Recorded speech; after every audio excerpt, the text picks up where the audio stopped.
C semua, apa kabarnya? Hari ini C Channel akan mengajari sobat semua untuk menginterpretasikan hasil AGD dengan cara yang mudah untuk dipahami, yaitu menggunakan metode SOS. Mau tahu caranya? Nonton sampai habis ya video ini, jangan sampai ada yang di-skip. Poin penting yang sobat Cahya harus tahu semua dalam AGD yaitu ada pH, PaCO2, dan HCO3. Metode SOS ini ada 8 langkah yang perlu sobat ketahui. Langkah pertama, hafalkan nilai normal dari AGD, yaitu pH. Normal pH berkisar antara 7,35 sampai 7,45. Sedangkan PaCO2 normalnya berkisar antara 35 sampai 45. Dan HCO3 normalnya berkisar antara 22 sampai 26. Nah, tips menghafalkan nilai AGD yang pertama, hafalkan nilai pH. Yang kedua, nilai PaCO2 adalah angka di belakang koma pH. Langkah kedua, gambarkan kotak-kotak ala permainan SOS, seperti yang bisa kita lihat pada tampilan berikut. Ketiga, tentukan nilai pH apakah dalam keadaan asidosis, normal, atau alkalosis. Dengan ketentuan, apabila nilai pH berkisar antara 7,35 sampai 7,45, maka pH normal. Lalu letakkan di kolom normal. Bisa kita lihat pada tampilan berikut, di mana pH diletakkan di kolom normal karena pH itu berkisaran antara 7,35 sampai 7,45. Tentuan pH yang kedua yaitu apabila nilai pH di bawah 7,35, maka diinterpretasikan asidosis. Letakkan pH di kolom asidosis, seperti tampilan berikut ini. pH yang ketiga yaitu apabila nilai pH di atas 7,45, maka diinterpretasikan alkalosis. Letakkan pH tersebut di kolom alkalosis, seperti tampilan berikut ini. Langkah yang keempat, tentukan kadar PaCO2 sebagai asidosis, normal, atau alkalosis. Dengan ketentuan, yang pertama, apabila nilai PaCO2 kisaran antara 35 sampai 45, maka diinterpretasikan normal. Letakkan PaCO2 tersebut di kolom normal, seperti tampilan berikut ini.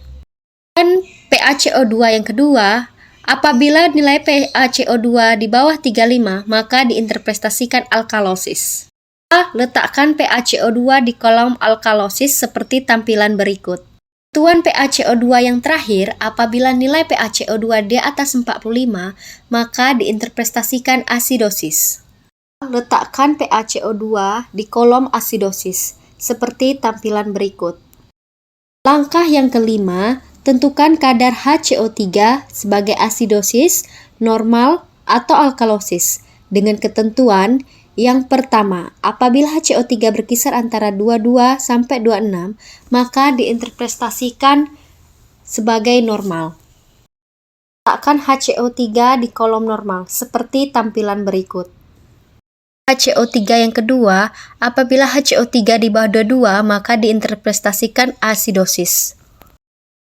Letakkan HCO3 di kolom asidosis seperti tampilan berikut. Ketentuan HCO3 yang ketiga, apabila HCO3 di atas 26, maka diinterpretasikan sebagai alkalosis. Letakkan HCO3 di kolom alkalosis seperti tampilan berikut. Langkah keenam, interpretasikan sebagai asidosis atau alkalosis. Nah, disinilah fungsi kegunaan tabel SOS untuk memudahkan kita menentukannya. Sekarang, kita lihat lagi kotak yang sudah kita isi. Kemudian lihat posisi pH. Sekali lagi lihat posisi pH. Apakah pH berada dalam kolom asidosis, normal, atau alkalosis? Masing-masing kolom memiliki interpretasinya. Perhatikan contoh berikut ini. Apabila pH berada di kolom asidosis, maka interpretasinya asidosis. Apabila pH berada di kolom alkalosis, maka interpretasinya adalah alkalosis. Nah, Kak, gimana jika pH-nya berada di kolom normal? Apakah itu asidosis atau alkalosis? Eits, jangan khawatir. Jadi, apabila pH-nya di kolom normal memiliki ketentuan lain, Jika berkisar antara 7,35 sampai 7,39 itu kan interpretasinya memang normal, tapi dia cenderung menuju asidosis. Nah, jika berkisar antara 7,41 sampai 7,45 interpretasinya adalah normal, tapi cenderung menuju alkalosis. Misalnya nih, pH-nya 7,38. Nah, berarti dia cenderung ke asidosis. Nah, misalnya lagi pH-nya 7,42, maka cenderung menuju alkalosis. Angka yang ketujuh, interpretasikan sebagai respiratorik atau metabolik. Ketentuannya, yang pertama, jika pH terdapat dalam kolom yang sama dengan PaCO2, maka interpretasinya adalah respiratorik. Nah, kita lihat contoh berikut, di mana pH terdapat dalam kolom yang sama dengan PaCO2.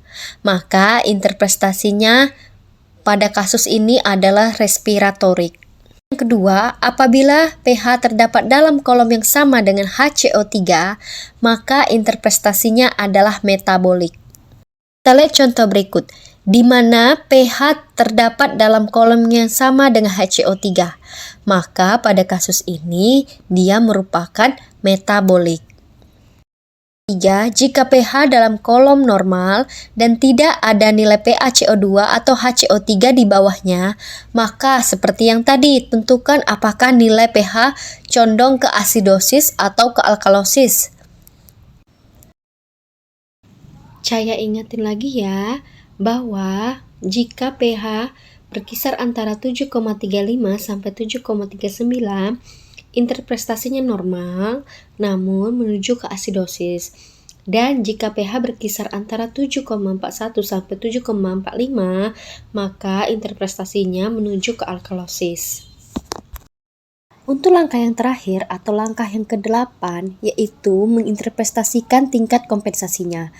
Ada 3 aturannya. Yang pertama, jika pH normal, interpretasinya yakni terkompensasi penuh. Terkompensasi penuh hanya merujuk pada nilai pH. Bisa kita lihat pada gambar di mana pH-nya normal. Maka interpretasinya terkompensasi penuh. Jika 3 nilai AGD yaitu pH, PaCO2, dan HCO3 abnormal, interpretasinya yakni terkompensasi sebagian. Kita lihat pada tabel SOS di mana ketiga nilai AGD seperti pH, PaCO2, dan HCO3 abnormal, maka interpretasinya yakni terkompensasi sebagian. Yang ketiga, pada tingkat kompensasinya, jika PaCO2 atau HCO3, bukan dan ya, atau HCO3-nya normal dan pH-nya abnormal, maka interpretasinya tidak terkompensasi. Nah, intinya, kalau yang tidak terkompensasi ini, pH-nya selalu abnormal, mau dia asidosis atau alkalosis. Tetapi HCO3 atau PaCO2-nya harus normal. Bisa HCO3-nya yang normal, atau PaCO2-nya normal. Pokoknya dari salah satu antara HCO3 dan PaCO2 itu ada yang normal dan pH-nya abnormal. Contoh soalnya mengenai AGD dan pembahasannya bisa dilihat di video berikutnya ya. Jangan sampai ketinggalan.